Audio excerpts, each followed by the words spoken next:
I'm going to take my hat off and I'm going to just start talking.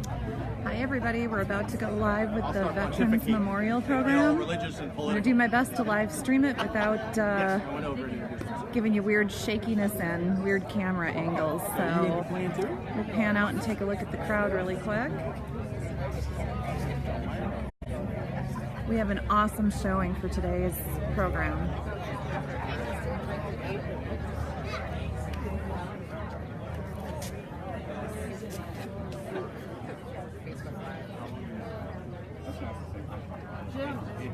It could be 6 or 7 minutes. He gets too long. Cut him off. I told you she'd say that. That's what we talked about. Our guest of honor getting prepared to present. Some of the ladies from the Quilts of Honor program. I told you not to mess with me. Who are you? You think you are?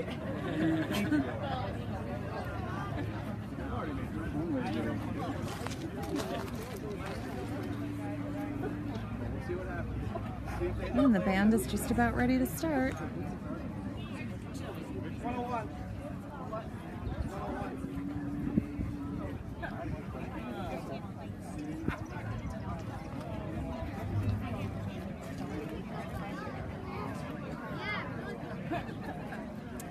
Hi Mary, thanks for joining us.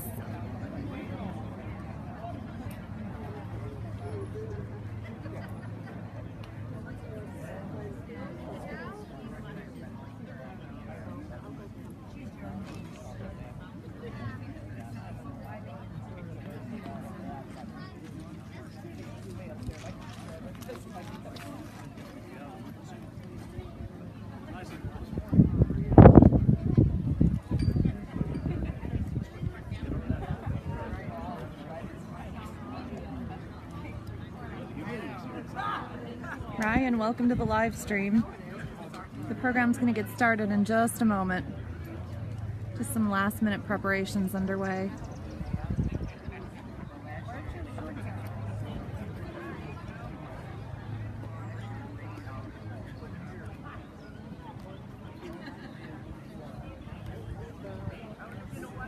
Phil Hull getting ready to kick things off. David Shamsi.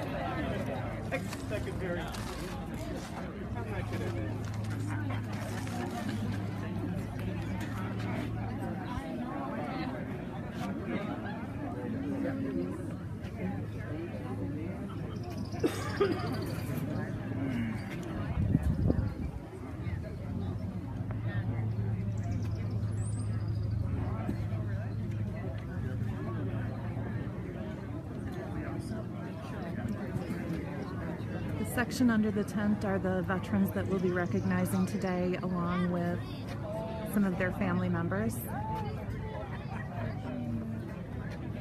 and other folks from the community. Here, there's a ladder.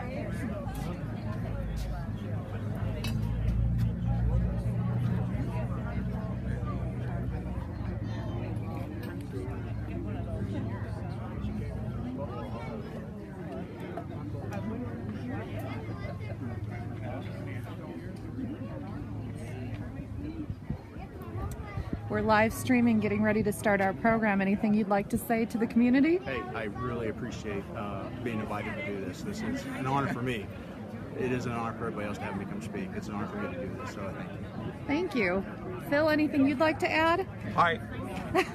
Just a good hi. That's Phil. Hi. Do you know how soon till they're going to get started? What time is it? 103, 104? Where's the lady? Where's Jeff? My live audience awaits. David, anything you'd like to add? I would just like to thank the community for coming out. I think it's such a great event, and the community really shows their support for local veterans. Thank you.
Good afternoon and welcome.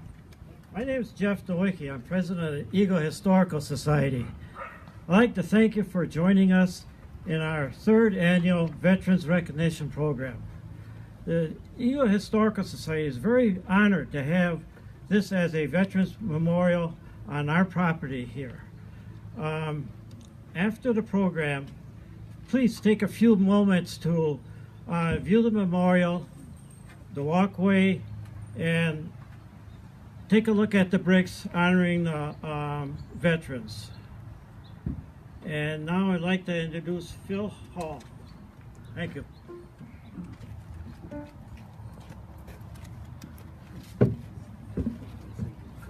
Again, welcome.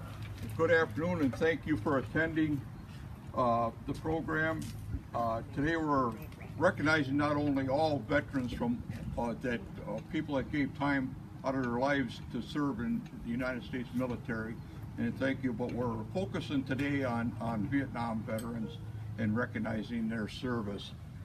I'd like to pass a couple things. In the last couple of weeks, we lost a couple veterans from the area, Wayne Casey, World War II veteran, and Bob Kern, Korean War veteran. So with that, we'll move along to Colonel Boogie.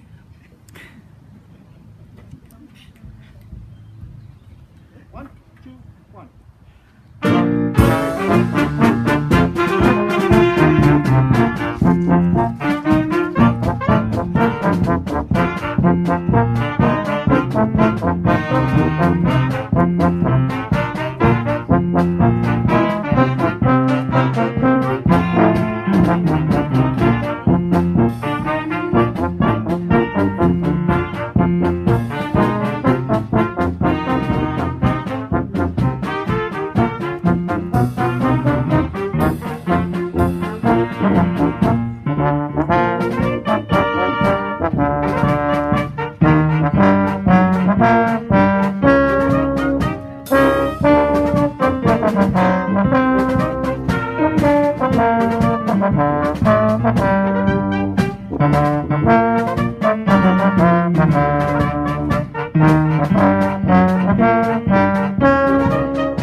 Is there a Terry Hall here from Vietnam era?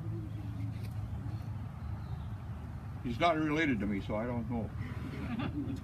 So now I'm very pleased to introduce our guest speaker, Colonel Paul Kreis. Paul and I have been friends for about 10 years now. I'm the only old machine gunner with a bird colonel for a spotter on the rifle range. So with that, I'd like to introduce Paul.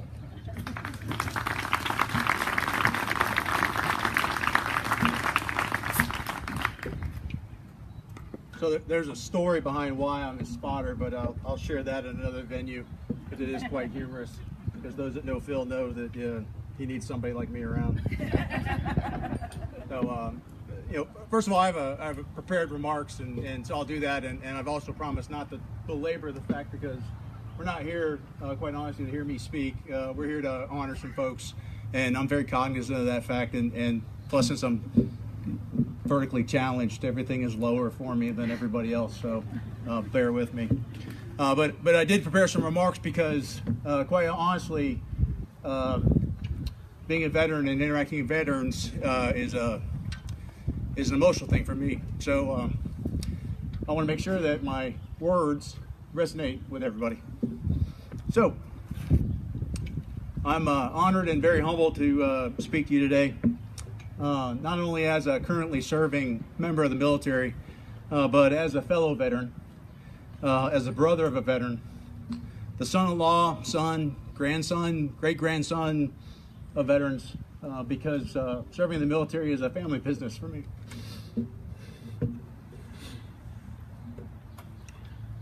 My goal today here is to share with you what inspired me to serve, and then to ask something of you as veterans, because quite frankly, as a veteran myself, getting ready to retire soon, my service is not over to our nation. And so my personal message to all veterans is that we continue to serve, but I'll get to that in a point. Now, as a child, I never thought that I would see 30 years of military service. Now, I knew that I would serve, but I figured I'd do 2 or 3 years or whatever, having done that and then moved on to something else in my life. But with service being a family business, it just sort of stuck once I got here. And before I knew it, the clock was about to tick the 30th year, not the 3rd year. And so in many cases, I still think I'm young, as I know many of you do as well. But my body's beginning to tell me otherwise. Now, as I was growing up, not only did my family serve, but I had the great honor of growing up in the neighborhood and with friends that everyone in their household, nearly everyone, served. It was not odd to go to a friend's house or their neighbor's house and sing a father, and in some cases then growing up in the 70s, mother, but quite frankly it was fathers. But they all served. Maybe not a career, but they all took times out of their life to give of themselves to a cause greater than self. And so as that, that inspired me, and what I found as well is that they shared their values with me, and those values were duty, respect, moral courage, personal accountability, comradeship. It's not so much friendship, and those of us who've served understand what it means to be a comrade in arms, but they taught me comradeship, selfless service, and sacrifice. And although those were my family's values, those were reinforced by everyone that I interacted with growing up as a young man. And I'll be forever grateful to the veterans of my family and to those veterans who shaped me into the person, leader, husband, and father that I'm in today. Now, bear with me, I'm far from a perfect person because I am friends with Phil. And so, you thought you were going to get me first, and I got you first. I get to talk again, though. Oh, crap. Now, see, now I just swore, and the people at the Pentagon told me to make sure I didn't use my normal colorful language because although I'm serving in the Pentagon, I'm not a Pentagon person. I've spent most of my time in the field with soldiers, and so I get quite colorful inside the Pentagon when people do things I don't necessarily agree with. Anyways, the thing I probably appreciate most about the veterans that were around me as I was growing up is they had absolutely no heartburn with telling me that I had done something wrong, and shot straight from the hip, and oftentimes with that colorful language to get me back on path, because I was like any other normal young man. I was full of energy but had no direction. And it wasn't just my family that pointed me in that direction. It was the veterans with whom I interacted with growing up. And I tell you, them being straightforward with me, I would have had it no other way as I look back on it. Now today, there's a difference. And although I appreciate what I've seen here in Eagle, and this is I was talking to some folks a little while ago, this is phenomenal. I wish other communities would do this, but they don't. But now not every household has a veteran in it. Now that's not a bad thing. I'm not saying that I long for the days of when I was youthful, but that's a cold hard fact of we have an aging population, and we have a much smaller force that is volunteer only, and so that's created a condition where where family values of those values that I shared with you about personal courage and commitment, those aren't necessarily reinforced everywhere in every community, and that's a shame. because as I was growing up, that obviously had an impact on me, because that gave me the opportunity to stand in front of you today. But many of my friends growing up, many of them didn't choose the military, but they still hold the same values that I do, and they still think that personal accountability is important. They appreciate moral courage. And so those same veterans shaped those young men and women as they were growing up. And so, that gets to, and you don't have to play the Oscar music, I'm getting close. So what I'm asking of the veterans here, and I'm not asking for a lot because, obviously veterans put this event together, and veterans are often involved in many community activities. I would ask that, you continue to do that, because it's important.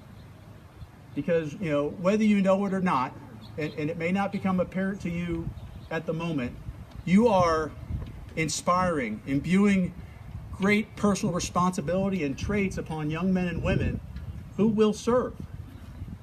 And I'm not advocating to serve in the military, but they will serve our nation in whatever capacity. It may be through volunteering or something else. But they will see what you do. And they will take upon that mantle which you've provided. They'll continue that. And so, as I close, I applaud again, this event and this community doing what it does. And, and obviously I'm not asking you to do something different than you're already doing, because I am very impressed and very humbled by it. But I would say, reach out to others and inspire other veterans that are other places to be involved with youth groups, to be involved in other organizations, and share what you've learned, and share that, sometimes life is difficult. Work through it. And then, those young men and women, when they've worked through those difficult times, they'll have accomplished something, and they'll have a sense of self-worth. And then, maybe one of those days, one of those young men and women, they'll be standing up here today talking to the next generation of veterans. And so with that, again, I thank you, Eagle, but more importantly, I thank the veterans here for what you have done, for paving the road for me to follow, and for what you're going to continue to do. And so with that, I thank you, and I'll hand it over to Phil so he can talk bad about me.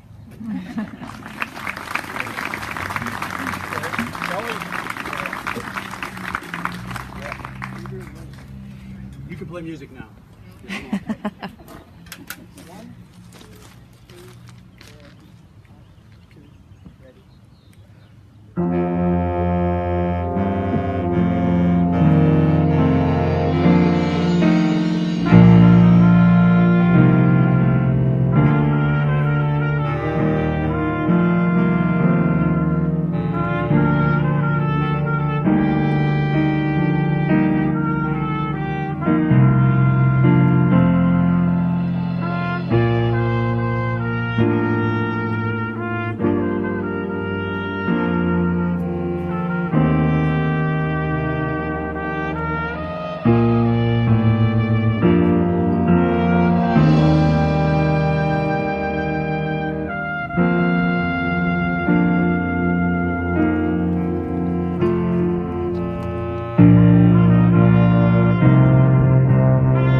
honored to introduce Major David Shamsi.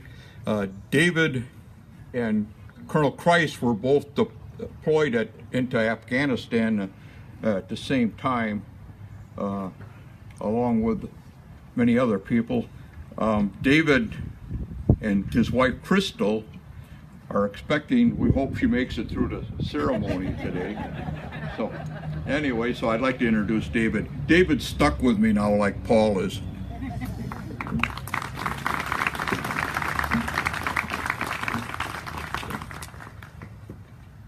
Well, good afternoon. I guess just like everybody else, I'd like to thank everybody for coming. I think seeing a community that comes out just to show appreciation for veterans is very commendable. What I'd like to talk about today is Memorial Day. Actually, we just had our holiday, and what I'm going to share is I got an email from a wife of a Marine who passed away in Afghanistan, actually while we were over there. And one of the things that we had corresponded about was how Memorial Day has kind of evolved into a day of celebration, a day of the beginning of summer,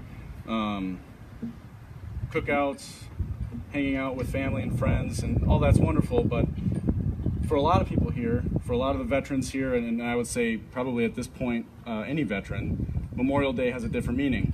And so sometimes maybe we get a little bit off-put or upset when we see everybody just celebrating. Well, she sent me an email that really opened my eyes, and the email, I don't have it in front of me, I'm not going to read it, but just to talk about it, what she said was, for her, she sees Veterans Day now and appreciates the celebration, because for her, when she sees families and friends getting together and everybody celebrating, she knows that her husband had a piece of that. He helped maintain that freedom. And that goes for every veteran that has served, is serving, has paid the ultimate sacrifice. So now as we go on Memorial Day or any other day, we really owe a debt of gratitude and a great thanks to everybody that served.